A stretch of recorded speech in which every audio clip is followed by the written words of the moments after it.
नमस्कार शेतकरी बंधू भगिनींनो, कृषीविषयक कार्यक्रमात आपणा सर्वांचं मनपूर्वक स्वागत। मंडळी, सजीव सृष्टीच्या दृष्टिकोनातून पाण्याचं महत्त्व आपण सर्व जाणतोच। पाण्याचा मुख्य स्रोत म्हणजे पर्जन्यमान आणि बदलत्या वातावरणामुळे कमी वेळेत भरपूर पडणारा पाऊस आणि त्यामुळे अशा पाण्याचं साठवण करणे, त्याचा अंदाज घेऊन त्याचा कार्यक्षम वापर करणे हे एक मोठं आव्हान। याच आव्हान आपण व्यवस्थितरित्या पेलत असतानाच आपल्याला या पाण्याचा अंदाज घेऊन त्याचा वापर करणं गरजेचं। आजच्या भागामध्ये आपण या संदर्भात सविस्तर माहिती घेणार आहोत। आजचा आपला विषय पाणी अंदाजपत्रक आणि सिंचन नियोजन या विषयावरती मार्गदर्शन करण्याकरिता या कार्यक्रमात आपण आमंत्रित केलेला आहे डॉक्टर हेमंत धुमाळ, जलसंपदा विभाग मुख्य अभियंता पुणे। सरांसोबतच या विषयावरती अधिक मार्गदर्शनाकरी आपल्याकडे सहभागी झालेले दुसरे सहभागी आहेत डॉक्टर सुनील ठाकरे, प्राचार्य Anantrao Pawar college of engineering and research Pune. नमस्कार सर। नमस्कार। आपल्या दोघांचंही आमच्या संपूर्ण टीमच्या वतीने मनपूर्वक स्वागत। तर धुमाळ साहेब, आपण सुरुवातीला सांगावं, मुळातच जलसंपदा म्हणजे नेमकं काय? जल म्हणजे पाणी आणि संपदा म्हणजे प्रॉपर्टी किंवा ॲसेट। तर आपल्या सभोवताली आपण ज्या ठिकाणी राहतो त्या ठिकाणी किती पाणी उपलब्ध आहे त्याला आपण जलसंपदा असं म्हणतो। आपण ज्या गावात राहतो, ज्या तालुक्यात राहतो, ज्या नद्या खोऱ्यात राहतो किंवा ज्या देशामध्ये राज्यामध्ये राहतो त्या ठिकाणी एकूण एका वर्षात उपलब्ध होणारं पाणी म्हणजे त्याला जलसंपदा म्हणतो। आपण मानवाच्या ज्या मूलभूत गरजा म्हणतो की रोटी, कपडा और मकान, या तीनही गरजा भागवण्यासाठी सुद्धा पाण्याची गरज असते। आता हे जलसंपदा आपल्या सभोवताली भरपूर पाणी असलं तरी आपल्याला वापरण्यायोग्य जे पाणी आहे त्याला आपण शास्त्रीय भाषेमध्ये जलसंपदा असं म्हणतो। पाण्याचा विषय आला की नेहमी जलचक्राबद्दल बोललं जातं, तर ठाकरे साहेब आपण सांगावत की मुळातच हे जलचक्र म्हणजे काय? जलचक्र हे निसर्गाने आपल्याला दिलेली अद्भुत आणि अनमोल देणगी आहे। अच्छा। या चक्रामुळे पाणी विविध माध्यमातनं फिरत राहतं आणि याची मुख्यतः सुरुवात पावसामुळे होते। पाऊस ज्या वेळेला डोंगरावर, नद्यावर, जमिनीवर पडतो त्यातील काही भाग हा जमिनीखाली झिरपल्या जातो, काही भागाचं बाष्पीभवन होतं, काही भाग हा वनस्पतीद्वारे शोषला जातो। अच्छा। काही भाग हा पाण्याचा नदी आणि नाल्याद्वारे समुद्रापर्यंत जाऊन मिळतो आणि काही भागाचं रूपांतर हे खोलगट भागामध्ये, जलाशयामध्ये होतं। आता वेगवेगळ्या भागामध्ये उपलब्ध असलेलं हे जे पाणी आहे, जसं समुद्रातलं पाणी आहे, जलाशयातलं पाणी आहे, सरोवरातलं पाणी आहे, तर या पाण्याचं बाष्पीभवन होत राहतं आणि बाष्पीभवन झालेल्याचं पुन्हा ढगामध्ये रूपांतर होतं आणि पुन्हा पाऊस पडतो। तर साधारणतः वर्षभरामध्ये ह्या जो घटनाक्रम आपण आता सांगितलेला आहे याला आपण जलचक्र असं म्हणतो। हे वापरण्यायोग्य पाणी नेमकं काय असतं आणि ते कशा प्रकारे आपल्याला उपलब्ध होतं? पृथ्वीचं आपण उदाहरण जर घेतलं तर पृथ्वीवरती जे उपलब्ध पाणी आहे त्यातलं 3% पाणी हे गोड पाणी आहे आणि 97% पाणी हे समुद्रातलं किंवा खारं पाणी आहे। अच्छा। या 3% मधलं सुद्धा आपल्याकडे भूपृष्ठाखाली 30% पाणी राहतं आणि उर्वरलेलं 68% पाणी हे हिमनग किंवा हिमालय म्हणजे बर्फाच्या स्वरूपात असतं आणि जे 3% पाणी राहतं ते 3% पाणी त्यातलंही 70% पाणी हे परत मोठ्या सरोवरांमध्ये किंवा तलावांमध्ये राहतं आणि उरलेलं 1% पाणी आपल्याला वाहत्या स्वरूपात नदीमध्ये मिळतं। एकंदरीतच हे पाण्याचे किती दुर्मिळ आहे आणि किती दिसतं तेवढं आपल्याला पाणी मिळू शकत नाही। नक्कीच। आता भारताचा जर विचार करायचा झाला तर भारतामध्ये जगाच्या उपलब्धतेच्या 4% पाणी उपलब्ध आहे, पण आपली जमिनीचे क्षेत्र सुमारे 2.4% म्हणजे 2.5% आसपास आहे, मात्र लोकसंख्या ही 16.5% आहे। अच्छा। एवढ्या कमी प्रमाणामध्ये भारताला पाणी उपलब्ध आहे आणि अगदी राज्याचा विचार करायचा झाला तर भारताच्या उपलब्ध असणाऱ्या पाण्यापैकी सुद्धा महाराष्ट्रामध्ये 4% पाणी आहे, परंतु आपल्याला लवादाने वेगवेगळ्या राज्यांमध्ये जे लवाद झाले त्या लवादाने आपल्याला 3.4% एवढंच पाणी वापरण्याच्या मर्यादा घालून दिलेल्या आहेत। अच्छा। ठाकरे साहेब आपण सांगावत की हे जे काही उपलब्ध पाणी आहे तर याचा वापर करणं किंवा मुळातच हे कशा प्रकारे उपलब्ध होतं आणि त्याबद्दल सांगावत। आता यामध्ये आपण जर असं लक्षात घेतलं की आपलं महाराष्ट्र राज्य किंवा आपला भारत देश हा मोसमी हवामानाच्या प्रदेशामध्ये आपण मोडतो। म्हणजे याचा अर्थ असा की 12 महिन्यामध्ये 4 महिनेच आपल्याकडे पावसाळा त्या ऋतूमध्ये होतो। हो। आणि तसं जर पाहिलं तर 4 महिन्याच्या 120 दिवसापैकी केवळ 40 दिवस हा टप्प्याटप्प्याने पाऊस आपल्याकडे पडतो। आता त्याचं तासामध्ये जर रूपांतर करतो म्हटलं तर 40 दिवसाचे 960 तास, अच्छा. पण त्या 960 तासापैकी फक्त 96 तास म्हणजे सलग जर विचार केला तर 4 दिवसाचा एवढा पाऊस आपल्याला पर्जन्यमान आपल्या देशामध्ये राहतं. तर साधारणतः त्या हिशोबाने विचार केला तर तुमच्या असं लक्षात येईल की हा जो 96 तासाचा किंवा 4 दिवसाचा पाऊस आपल्याकडे पडतो हा वेगवेगळ्या कालखंडामध्ये पडतो आणि त्या वेगवेगळ्या कालखंडामध्ये पडणारा जो पाऊस आहे त्याचं जतन करणं, संवर्धन करणं हे जलसंपदा अभियंतासाठी मोठी आव्हानात्मक बाब आहे. नक्कीच. आणि आपल्याला याच्यामध्ये समाधान आहे की आपल्या महाराष्ट्र राज्यातले शासकीय अधिकारी आणि आपलं महाराष्ट्र शासन हे समर्थपणे या आव्हानाला, या जबाबदारीला पेलतात आहे आणि योग्य पद्धतीनं त्याचं नियोजन सुद्धा करत आहे. तर धुमाळ साहेब, आपण सांगत मुळात हे जे काही कमी कालावधीमध्ये पर्जन्यमान होतं आणि ते साठवणुकीसाठी म्हणून किंवा अजून वेगळ्या कारणासाठी म्हणून आपण धरण साठा,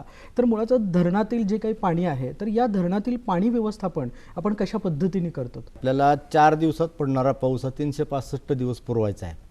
ज्या देशांमध्ये किंवा ज्या भौगोलिक स्थितीमध्ये वर्षभर पाऊस पडतो त्यांना ह्या सगळ्या साठवणूक करण्याची गरज पडत नाही, परंतु महाराष्ट्र किंवा भारतासारख्या देशामध्ये याला आपल्याला हे पडलेलं पाणी, अल्पावधीत पडलेलं पाणी 365 दिवस पुरून वापरण्यासाठी धरणाचं नियोजन करायला लागतात. धरणाचं नियोजन करताना आपल्याला एक तर धरणाची जागा किंवा त्याची क्षमता डिसाईड करताना किंवा ठरवताना 2 बाबी आपल्याला महत्त्वाच्या लक्षात घ्यायला लागतात. एक म्हणजे त्या ठिकाणी उपलब्ध असणारं पाणी आणि दुसरं म्हणजे त्या ठिकाणून केला जाणारा वापर. अच्छा. उपलब्ध असणारं पाणी असं काढलं जातं की त्याला वारंवारता म्हणतो मराठीमध्ये किंवा इंग्लिशमध्ये डिपेंडेबिलिटी. उदाहरणार्थ 75% वारंवारतेचं जर धरण बांधायचं असेल तर आपल्याला 100 पैकी 75% किंवा 75 वर्ष आपल्याला तेवढं पाणी तिथे उपलब्ध होईल. अच्छा. साधारणपणे आपण मोठी धरणं किंवा मध्यम धरणं 75% वारंवारतेला डिझाईन करतो आणि छोटी धरणं 50% वारंवारतेला डिझाईन करतो. मग त्या धरणाचा येणारा एवा म्हणजे इनफ्लो आणि होणारा वापर त्याच्यामध्ये लॉसेस ॲड केले जातात. लॉसेस म्हणजे बाष्पीभवन असेल किंवा इतर काही गळती असेल या प्रकारचे लॉसेस ॲड करून वर्षभर पुरणारं पाणी प्लस एक 2 महिन्याचं कॅरीओव्हर फॅक्टर करून आपण ते धरणाची क्षमता ठरवतो आणि अशी जागा निवडतो की तिथे आपल्याला पाणी उपलब्ध पण आहे आणि खाली त्याचा वापर पण योग्यरीतीने किंवा कमी खर्चामध्ये होत जाईल. अशा प्रकारे धरणाचं नियोजन केलं जातं.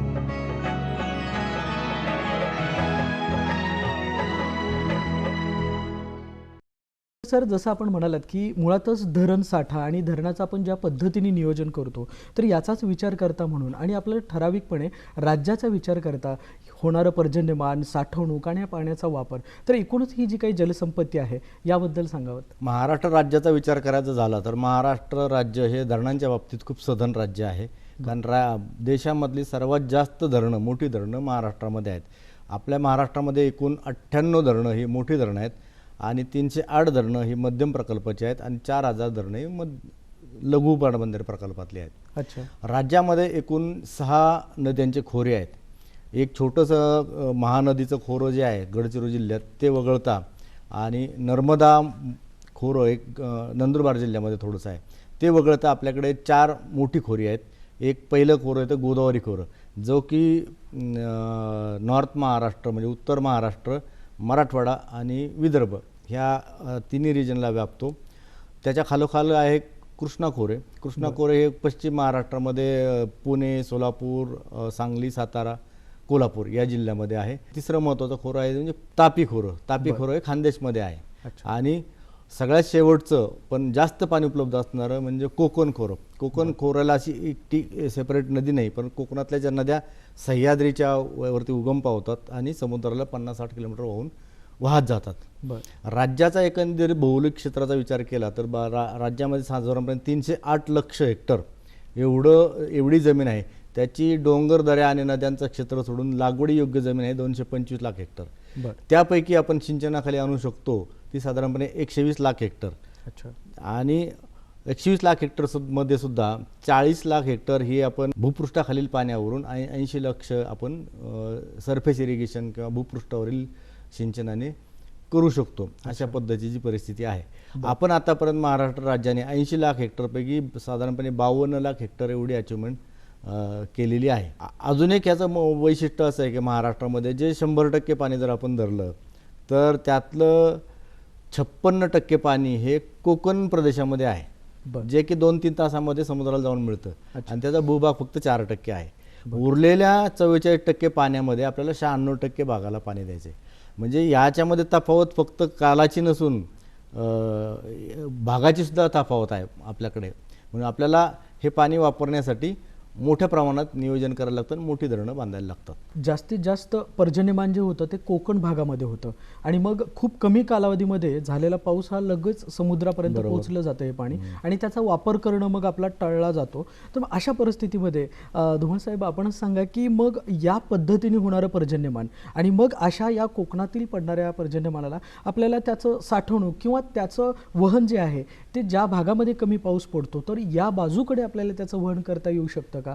थोडक्यात असं म्हणता येईल की नदी जोड प्रकल्प जो आहे तर या संदर्भात आपण काय सांगाल? महाराष्ट्र राज्य सरकारने नदीजोड प्रकल्पावरती किंवा कोकणामधलं पाणी पश्चिमेकडे घाट भागामध्ये आणण्यासाठी काही योजना आखलेल्या आहेत. एक नारपार योजना जी आहे नाशिक भागामध्ये आहे, ते पाणी गोदावरी खोऱ्यात देणार आहे.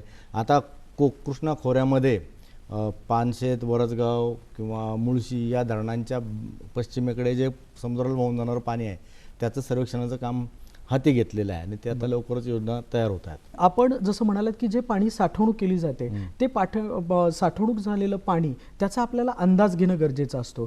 तर मग या पाण्याचा अंदाज घेऊन आपल्याला सिंचन करायचं तर मुळातच हा अंदाजपत्रक ही संकल्पना नेमकी काय? जल अंदाजपत्रक ही संकल्पना अशी आहे की जल अंदाजपत्रक आपण 2 भागामध्ये डिवाइड करू शकतो. एक दीर्घकालीन जल अंदाजपत्रक आणि एक वार्षिक अंदाजपत्रक. मी मगाशी म्हटल्याप्रमाणे आपल्याला जी जलसंपदा आपल्याकडे उपलब्ध होते ते वार्षिक जलसंपदा उपलब्ध होते. ते आपण फार तर एक 5-6 महिने जास्त साठवून ठेवू शकतो. म्हणजे असं ही संपदा आपल्या पैशासारखी नाही की आता आपण साठवून ठेवली आणि परत 10 वर्षांनी वापरली. आपल्याला त्या वर्षी उपलब्ध होणारं पाणी त्या वर्षीच वापरायचं असतं. हा एक प्रकारचा अंदाज झाला. म्हणजे आपल्याला वार्षिक पाणी उपलब्ध किती आहे त्यासाठी आपल्याला दीर्घकालीन अंदाज करायला लागतं की ह्या भागामध्ये समजा आपण सीना खोरं घेतलं तर सीना खोऱ्यामध्ये दीर्घकालीन योजना आपण किती राबवू शकतो, किती पाणी उपलब्ध होऊ शकतो, किती सिंचन क्षेत्र सिंचनाखाली आणू शकतो, हे एक झालं. आणि दुसरा भाग असा राहतो की यावर्षी पडलेल्या पावसाचं पाणी आणि आपण साठवलेलं पाणी याच्यावरती कुठल्या प्रकारचे पिकं घ्यायचे याला जे अंदाज करायला लागतो तो वार्षिक अंदाजपत्रक असं म्हणता येईल. आणि सगळ्यात महत्त्वाचं म्हणजे मोठं अंदाजपत्रक दीर्घकालीन जे आहे त्या मोठ्या संस्था करतात. राज्य शासन करतं किंवा आमचं मुख्य जलविज्ञान करतं. परंतु वार्षिक जल अंदाजपत्रक हे स्थानिक पातळीवरती त्या प्रकल्पाच्या अनुषंगाने करायला लागतं. अच्छा. आता पाणी हे किती दुर्मिळ आहे मी मगाशी सांगितलंच आहे, परंतु नुसतं दुर्मिळ असून पण चालत नाही. ते तेवढंच आहे. पाण्याच्या प्रमाणात आपल्याला गेल्या अनेक वर्षात वाढलेलं नाही. आणि हे पाण्याचे साठे निर्माण करण्याकरिता आपल्याला खूप मोठा त्याग किंवा गव्हर्नमेंटने किंवा शासनाने त्याच्यावरती खूप मोठी मेहनत घेतलेली असते. अगदी उदाहरण द्यायचं झालं तर कोयनासारखं धरण जर घेतलं तर 100 गावं आम्ही त्याच्यामध्ये बुडवलेली आहेत. 100 गावं हजारो वर्षांची त्यांची संस्कृती बुडवलेली, त्यांना विस्थापित केलेलं आहे. या लोकांचा त्याग त्याच्या मागे आहे. शासनाला एक 25 वर्ष ते बांधायला गेलेले आहेत. आपल्याला मात्र शहरी भागातल्या लोकांना की एक बटन दाबलं फ्लशचं की आपण 15 लिटर पाणी सोडून देतो, पण त्याची किंमत खूप मोठी आहे.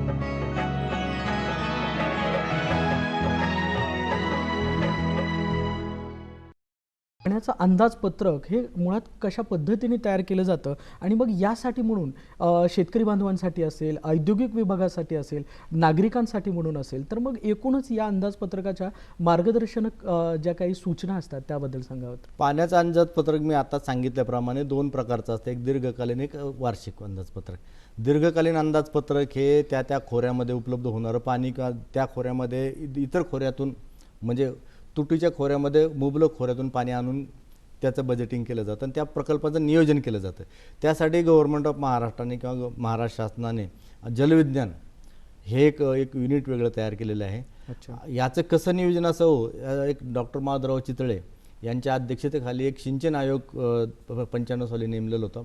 त्या सिंचन आयोगाने या राज्याचं एकंदरीत कुठल्या खोऱ्यामध्ये कुठले धरणं किती करावेत त्याबद्दल एक सिंचन आराखडा म्हणा किंवा सिंचन आयोगाने त्यांचा एक रिपोर्ट दिलेला आहे. आणि आम्ही जल आराखडा सुद्धा आता एक 2018 साली तयार करून तो पब्लिश केलेला आहे की त्या खोऱ्यामध्ये किती केलं जाईल, किती पाणी वापरलं जाईल, कुठली धरणं किती असावेत, कुठून कॅनल असावं, याचा एक सर्वसाधारणपणे ढोबळमानाने आराखडा किंवा आयोगाने दिलेल्या माहितीप्रमाणे केलेला आहे. आता हा दुसरा पार्ट खूप महत्त्वाचा आहे की वार्षिक नियोजन.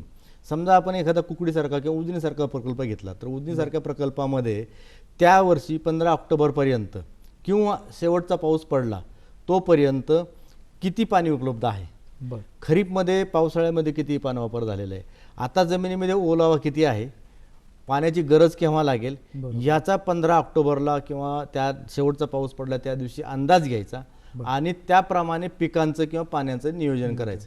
त्यातलं आपल्याकडे राज्य जल नीतीप्रमाणे म्हणजे वॉटर पॉलिसीप्रमाणे आपल्याला पिण्याच्या पाण्याला प्राधान्य असल्यामुळे पिण्याचं पाणी राखून ठेवायचं आणि उर्वरित पाणीचं नियोजन औद्योगिकरणाकरता किंवा सिंचनाकरिता करायचं. आणि ते एकदा आपल्याला कोटा किंवा आपल्याला उपलब्ध असणारं पाणी आपल्याला माहीत झालं की आपण प्रकल्पाचं नियोजन करायचं. त्यानंतर शेतकरी बांधवांनी ज्या आता पाणी वापर संस्थांच्या माध्यमातून त्यांच्या हातात आपण सिंचन व्यवस्थापन दिलेलं आहे, त्या शेतकरी बांधवांनी त्यांच्या चारीवरती किंवा वितरिकेवरती जे पाणी उपलब्ध होणार आहे इथून पुढे त्यानुसार त्यांनी पिकांचं नियोजन करावं. कुठली पिकं घ्यायची, किती आवर्तनं द्यायची आणि आपण या उपलब्ध पाण्यामध्ये किती पाणी देऊ शकतो ह्याचा अंदाज बांधायचा, म्हणजे याला वार्षिक जल अंदाजपत्रक म्हणता येईल. बरं. दुसरं मला याच्यात असं सांगायचं झालं की आपले माननीय पोपटराव पवार हिवरे बाजार यांनी काय केलेलं त्यांच्या गावामध्ये की त्यांच्या गावामध्ये 3 पर्जन्यमापन केंद्र आहेत, ज्याला आपण रेनगेज स्टेशन्स म्हणतो. त्या रेनगेज स्टेशनवरून पाऊस पडलेला अंदाज काढतात ते आणि किती पाणी उपलब्ध होईल याचा अंदाज करतात. एखाद्या वर्षी अगदी 2013 सालचं उदाहरण घेतलं तर 2013 साली खूप पाऊस कमी होता, मग त्याने त्या गावाने काय ठरवलं की आता यावर्षी आपण उन्हाळ्यामध्ये पीकच नाही घ्यायचं. बस त्यांच्या आजूबाजूच्या गावांमध्ये पाण्याचे टँकर चालू होते पण त्यांना पाण्याच्या टँकरची गरज पडली नाही कारण त्याने त्याचा अंदाज आधीच बांधलेला होता. त्याच लाईनमध्ये किंवा त्याच मोडमध्ये आपल्या लाभ क्षेत्रातल्या लोकांनी किंवा सिंचन विभागाच्या लाभ क्षेत्रातल्या लोकांनी पाण्याचा अंदाज करून पिकं घेणं गरजेचं आहे. पूर्वी म्हणजे अगदी 1976चा इरिगेशन कायदा किंवा सिंचन कायदा 1976 याप्रमाणे आपल्याला प्रत्येक प्रकल्पाला अगदी छोटा असू देत मोठा असू देत प्रत्येक चारीला वितरिकेला आपल्याला प्री इरिगेशन प्रोग्राम म्हणजे पूर्व सिंचन अहवाल तयार करायला लागायचा. त्याच्यामध्ये हेच असायचं की या वर्षी हे पिकं ह्या ह्याच्यामध्ये घ्यायची. प्रकल्पांवरती तर आम्ही ब्लॉक सिस्टीम नावाचा प्रकार होता, म्हणजे ब्रिटिशकालीन प्रथा आहे खरं तर ती. ब्रिटिशांनी ज्यावेळेस आपल्या भारतामध्ये इरिगेशन आणलं त्यावेळेस त्यांनी ब्लॉक सिस्टीम केलेली होती. समजा 10 एकरचा एक ब्लॉक असेल तर त्याच्यामध्ये 2 एकर ऊस, 2 एकर फळबागा, 2 एकर भुसारी पाक आणि 2 एकराला पाणी द्यायचं नाही, जेणेकरून जमिनीचे पत पण राहते आणि पाणी पण पुरतं आणि त्याचं रोटेशन प्रमाणे त्याला बेवड म्हणतात की पीक सुद्धा फिरत राहतं, त्यामुळे जमिनीतून उत्पन्न पण चांगलं नाही. ठाकरे साहेब, आपण सांगावं की आता जो उल्लेख झालाय महाराष्ट्र सिंचन आयोग, तर मुळात हा आयोग म्हणजे नेमकं काय आणि या आयोगाचे उद्दिष्ट याबद्दल सांगावं. महाराष्ट्र सिंचन आयोग हा अत्यंत महत्त्वाचा आयोग आहे. सन 1999 साली डॉक्टर माधव चितळे यांच्या अध्यक्षतेखाली महाराष्ट्रातील जलसंपदा, त्याचा काटकसरीने करावयाचा वापर, त्याच्यासाठीच्या उपाययोजना आणि यासाठी लागणारे प्रकल्प याची माहिती संकलित करण्यासाठी या आयोगाची स्थापना झाली होती. हा आयोग 3 खंडामध्ये असून याच्यामध्ये महाराष्ट्रातील एकूण जलसंपदा, त्याचा करावयाचा वापर, त्याच्यासाठी लागणाऱ्या सर्व लघु आणि मीडियम आणि मोठ्या पद्धतीचे प्रकल्प आणि ते कशा पद्धतीनं त्याचं बांधकाम वगैरे करावं याची इत्थंभूत माहिती या आयोगामध्ये आहे. आणि त्याच पद्धतीने नद्यांचे खोरे, त्याच्या उपखोरे, त्याच्यामध्ये असलेली पाण्याची उपलब्धता, भविष्यकालीन दीर्घकालीन पद्धतीची उपाययोजना, या सर्वांचा सविस्तर अहवाल या आयोगाच्या अहवालामध्ये आहे आणि तो आपल्या महाराष्ट्र शासनाने प्रसिद्ध सुद्धा केलेला आहे. धुमाळ साहेब, आपण राज्य जल आराखड्याचा देखील उल्लेख केला, तर मुळातच आपण सांगावं की हे राज्य जल आराखडा नेमकं काय आहे. सिंचन आयोग प्रसिद्ध 99 साली झाला, त्यानंतर राज्याने एक पॉलिसी ज्याला वॉटर पॉलिसी म्हणतो ती 2003ला एकदा डिक्लेअर केली आणि 2015ला त्याच्यामध्ये मॉडिफिकेशन केलं होतं. त्या जलनीतीनुसार आपल्याला राज्याचा एकंदरीत मास्टर प्लॅन, जल आराखडा, एकात्मिक जल विकास आराखडा असं त्या आराखड्याचं नाव आहे, तो स्थापन करणं किंवा तो डिक्लेअर करणं सर्वसामान्य लोकांसाठी गरजेचं असल्यामुळे 2017 साली एक कमिटी नेमली होती. त्या कमिटीने चितळे आयोगाच्या म्हणजे चितळे सिंचन आयोगाच्या नंतरच्या ज्या डेव्हलपमेंट आहेत त्यानंतरच्या डेव्हलपमेंट प्रत्येक खोऱ्यामध्ये किती पाणी उपलब्ध आहे, त्याचं नियोजन कसं आहे, आत्ताचे प्रेझेंट स्टेज काय आहे, पुढे काय करायचं. बरं, ह्या जल आराखड्यामध्ये अजून फक्त जलसंपदा किंवा जलसंधारण विभाग सोडून इतर जे पाणी वापरणारे खाती आहेत, उदाहरणार्थ पुण्यासारख्या ठिकाणी महापालिका म्हणजे नगररचना विभाग किंवा उद्योग MIDC, हे जे स्टेक होल्डर्स आहेत किंवा जे पाणी वापरकर्ते आहेत, त्या सगळ्यांच्या जबाबदाऱ्या त्याच्यामध्ये निश्चित करून दिलेल्या आहेत. अच्छा. प्रत्येक खात्याच्या जबाबदाऱ्या निश्चित करून दिलेल्या आहेत आणि पाण्याचं नियोजन आणि वापर कसा करायचा याचं एक मस्त मास्टर प्लॅन तयार केलेला आहे. बरं. त्याला आपण राज्याचा एकात्मिक जल आराखडा किंवा इंटिग्रेटेड स्टेट वॉटर प्लॅन असं म्हणतो. आपल्या या कार्यक्रमाच्या निमित्ताने म्हणून आपल्याला एकूणच शेतकरी बांधवांना, आपण एक शैक्षणिक संस्थेच्या माध्यमातून कार्यरत आहात, तर आपल्या नागरिकांना, शेतकरी बांधवांना आपण काय संदेश द्याल? पाणी ज्याला आपण ब्ल्यू गोल्ड म्हणतो, त्याचा वापर शेतकरी बांधवांनी काटकसरीने करावा आणि इथून पुढे किंवा भविष्यामध्ये सूक्ष्म सिंचन प्रणालीचा वापर करावा, एवढंच मी सांगेन. कमी वेळेत पर्जन्यमान होतं आणि त्याचं साठवणूक करून त्याचं आपण आवर्तन करताय, तर ही खूप महत्त्वाची भूमिका जलसंपदा विभाग आज हे आव्हान मोठ्या प्रमाणामध्ये हे पेलत आहे. तर त्या माध्यमातून आपण प्रशासकीय अधिकारी म्हणून आपल्या शेतकरी बांधवांना काय संदेश द्याल? पाणी हे अत्यंत दुर्मिळ आहे. आपल्याला जरी फुकट मिळत असले किंवा दिसत असलं तरी ते फुकट किंवा असं नाही आहे, ते खूप दुर्मिळ आहे. त्यामुळे त्याचा काटकसरीने वापर करायलाच पाहिजे. दुसरा, सिंचनाबाबतीत शेतकऱ्यांना मी म्हणेल की त्यांनी स्वतः थोडंसं सायंटिफिकली अंदाजपत्रक, पाण्याचं अंदाजपत्रक तयार करूनच पीक पेरणी करावी, पीक हे करावं आणि त्याचा नंतर काटकसरीने वापर करावा. आपण दोघांनी केलेल्या या आव्हानाचा शेतकरी बांधव सकारात्मकतेने विचार करतील, सामान्य नागरिक देखील याचा विचार करूनच पाण्याचा अंदाज घेऊन पाण्याचा वापर करतील, अशा आपण एक या माध्यमातून अपेक्षा व्यक्त करूयात. आपण दोघंही या कार्यक्रमात सहभागी होऊन आमच्यासह इतर प्रेक्षकांना, नागरिकांना, शेतकरी बांधवांना आपण संदेश दिलाय, आव्हान केलंय. या बाबतीत आपलं खूप खूप धन्यवाद. आपण या कार्यक्रमात सहभागी होऊन मार्गदर्शन केलं त्याबद्दल धन्यवाद आणि आपल्या पुढील वाटचालीसाठी शुभेच्छा. नमस्कार.